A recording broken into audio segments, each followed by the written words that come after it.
Longcroft-Neal here. This is part 2 of our trip to Jersey, and we go to an award-winning zoo.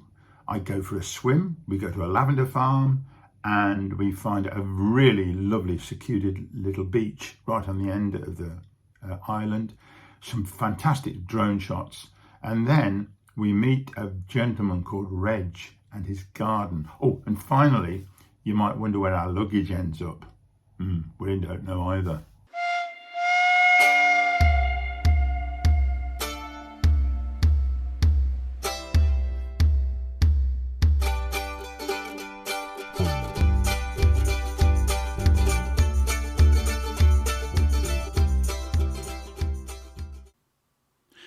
Let me tell you something about Jersey Zoo and its famous founder, Gerald Durrell. When I was a teenager back in the 1960s, I avidly read the books by Gerald Durrell about his foreign trips to South America and Central Africa, collecting animals to sell to zoos in the UK. His writing was particularly funny, educational, and quite gripping. In fact, one Christmas I had one of his books and read it from cover to cover, right through the night until the next morning. Eventually, he did not see eye to eye with the zoo authorities in Britain, and so started his own zoo on Jersey in 1959. This developed into a project to save endangered species and also to protect the environment from which they came. He was also very engaging on screen, and a number of TV programs were made about his work. One of his books, My Family and Other Animals, described his childhood growing up on the Greek island of Corfu and was made into a very popular TV series.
The beaches all the way around Jersey are stunningly beautiful, but the ones I could only really fly my drone were the ones on the north and east side of the island, away from the airport.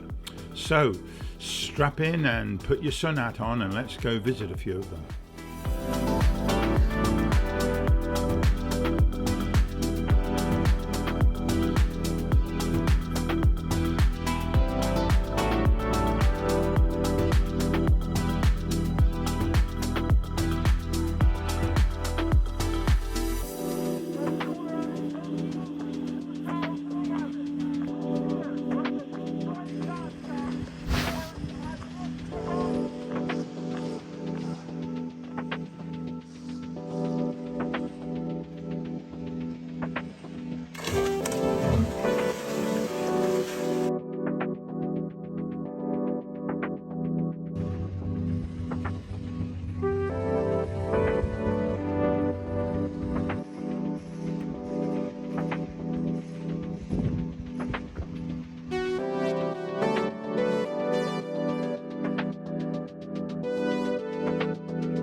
Many of the military defences on the beaches go back beyond the Second World War to the 19th century and beyond. This is St Catherine's White Tower, which also serves as a marker for ships near the coast.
This is Waynay Beach, which is near to our hotel and, unfortunately, the airport.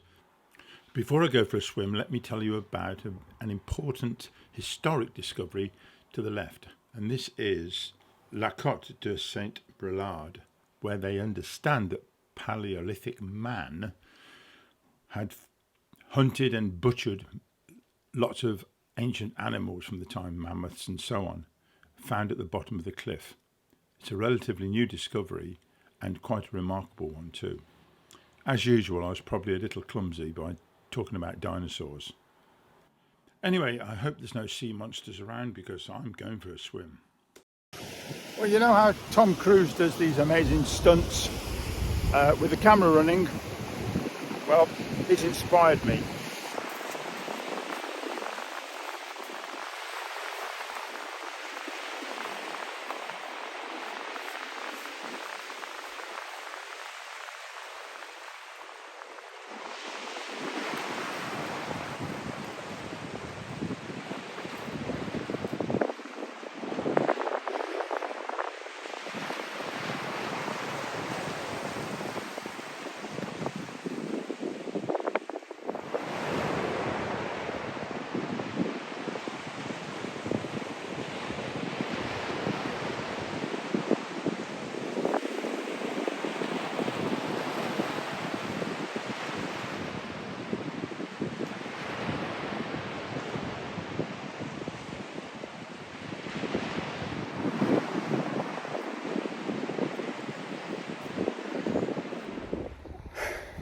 Yes, folks, that was no stunt double, that was me. Oh, youth, where's it gone? Before we move on to the lavender farm, I must make mention of the beautiful Jersey cows, which are famous for their rich dairy cream. Guernsey have some wonderful cows too, slightly different colouring. I felt I must try and capture some of the feel of the beautiful little country lanes that are on Jersey, particularly in the sunshine with the dappling shadows. Quite magical.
I just have to show you this lovely treasure of a beach that we found in the northeastern corner of Jersey, and it's called LaCoupe.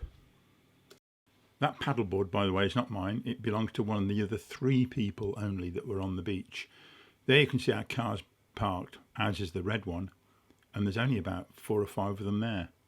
It was an absolute little treasure of a place. And the colour of that sea, that turquoise.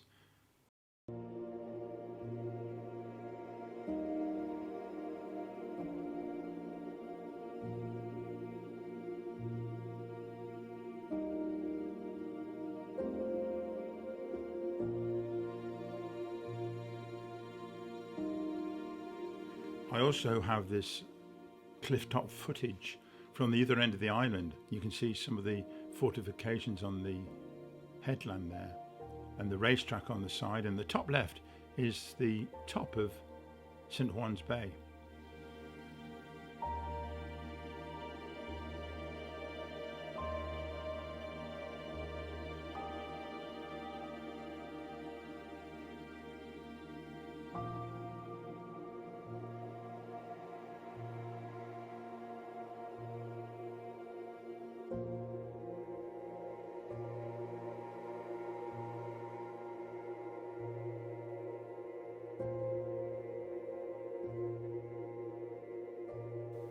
This was my last flight on Jersey with my Mavic Mini 3 Pro, and full credit to DJI for a wonderful little device.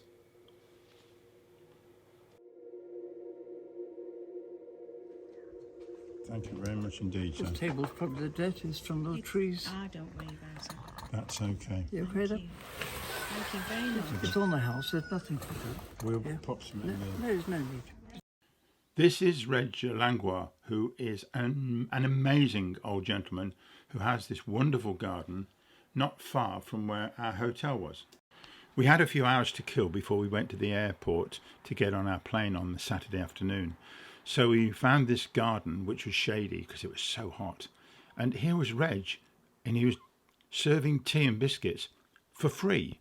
You didn't need to pay to go into the garden. And his family had farmed on the island for many generations, and he was proudly telling us all about that and the wonderful garden that he built here as well. Yes, thank you. Have a good afternoon.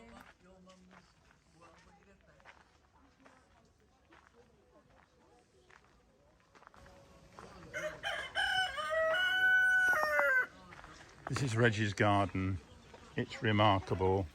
He's built so many things. There's chickens everywhere. Look at this fella. Noisy so-and-so.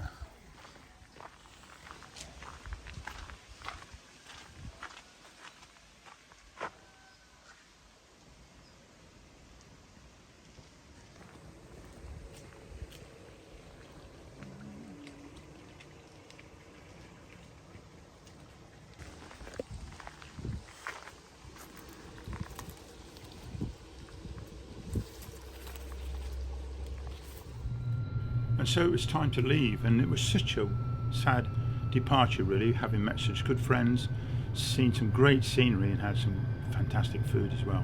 And really, nothing had gone wrong. Well, it seems I spoke too soon.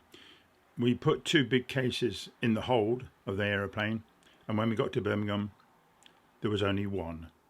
So we had to wait until Monday before Margaret's was re-delivered to us. And with the chaos that's happening in all the airports, I suppose we were just lucky to get it back. I wonder if this chap's lost his luggage.